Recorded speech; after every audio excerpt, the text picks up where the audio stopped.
it's time to rock with the big in the back. Bumble. Right about now, it's time to rock with the big in the back. I don't think I've ever been down this aisle before.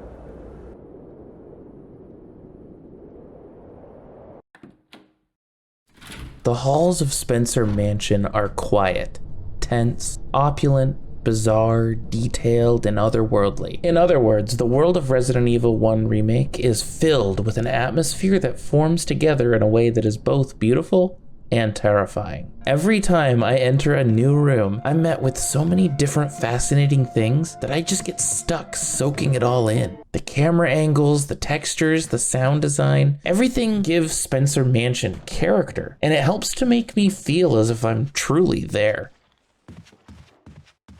When you first start the game, it leads you to this dining hall. It's the first place you get to save in, and it's in an area away from the zombies. I remember just sitting in here as the clock ticked on and on, bouncing off the walls, the fireplace crackling in the background. And I actually had to set my controller down because of how in the mansion I already was. Just a few minutes and I'm immediately there.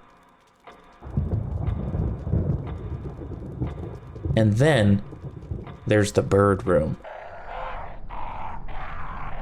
When you first enter the bird room, you get this beautiful shot looking towards your character. To the right, there's a broken window gently letting in the moonbeams as motes of dust dance in the air, juxtaposed by the horrible sound of violent bestial retching. As you move forward, the camera shifts behind you, and the shadow of a golden birdcage swings along the wall, daring you to move forward.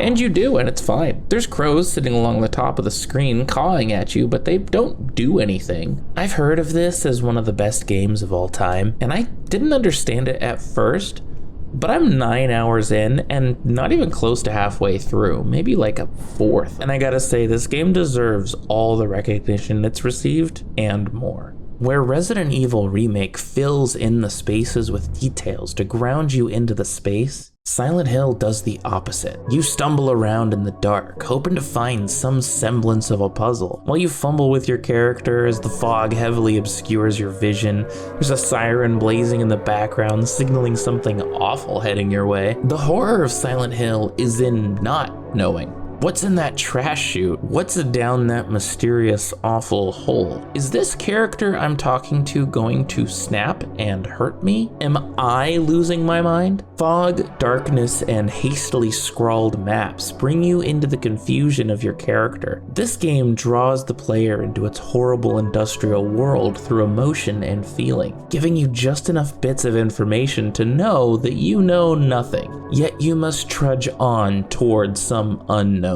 end.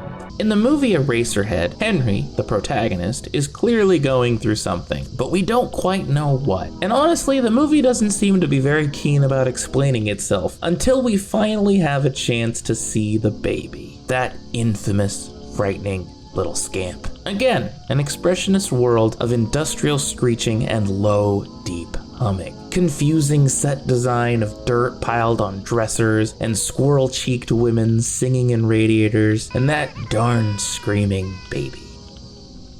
PT is one of the scariest things I have ever experienced. I've yet to find anything that gets even close. If you're not familiar, it's a demo that was released one Halloween long ago, where you travel through an endless series of the same hallway and do your best not to lose your mind on this lonely, infinite journey, just walking through the same door over and over and over again, and you're all by yourself, until you realize that you're not. Because on this particular loop, there's a soft wailing coming from the end of the hallway. You can't turn back. The only thing you can do is slowly walk forward as you ponder what horrible thing might be waiting for you when you turn the corner and there's nothing there. However, the bathroom door is open just a crack, and if you peer in, you can hear a baby crying. And if you dare take a peek, you are met with a horrifying little scamp sitting in the sink as a ghostly woman appears in the crack and slams the door shut. PT was a demo made for Silent Hills, It stands for Playable Teaser, which was gonna be a game released by Hideo Kojima, Guillermo del Toro, and Junji Ito. Be still my beating heart, what a combo. In a way, it sort of blends the detailed, ever-twisting hallways of the Spencer Mansion with the bizarre surreality of Silent Hill and Eraserhead. As you loop in this hallway, it shifts and morphs into spaces that make no sense, have bizarre dream logic, and tell the story of the guilt-ridden character you have the misfortune of controlling. The rain pattering on the window, the sound of your footsteps shuffling over the wooden floorboards, the beep of the phone, the sound of that thing in the fridge flailing above you as you're forced to walk under it.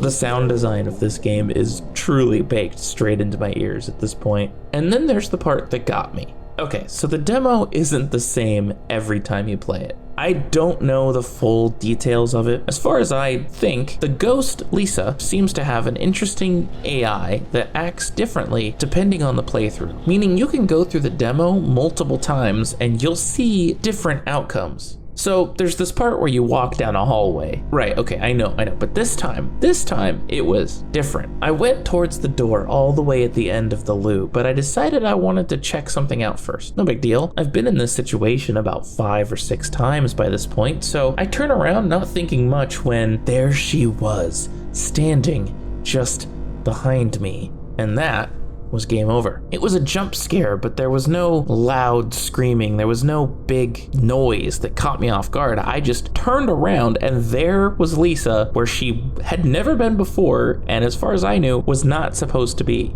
It genuinely shook me in a way that no other horror thing ever had. And from that moment on, I knew that anytime I turned around, she could just be standing there. And that really got me. The game completely shattered my expectations and showed me at that moment that anything could happen. It wasn't just gonna be scripted events playing out based on where the character was or what area I was walking over. It felt like the ghost was truly active. And that actually made me afraid of Lisa. It's like she was listening and watching my every move, and I had no idea when or where she was gonna pop up next. And all of this was in a free demo. Sadly, this game is never gonna come out, and you can't even access the demo anymore unless you already have it downloaded, so it's not something I can even recommend to people. There are some fan projects out there attempting to piece it back together, and it's pretty close, but it's still not the same. In a way, it felt like the truest form of Silent Hill. A mysterious, twisted, terrifying moment in time that can't be replicated. It will always stand as one of the spookiest things I have ever been lucky enough to have been a part of. What's your favorite horror thing? I think that if you ever find a piece of media that utterly terrifies you in a way nothing ever has, that's a moment to capture and cherish. Spooky things truly are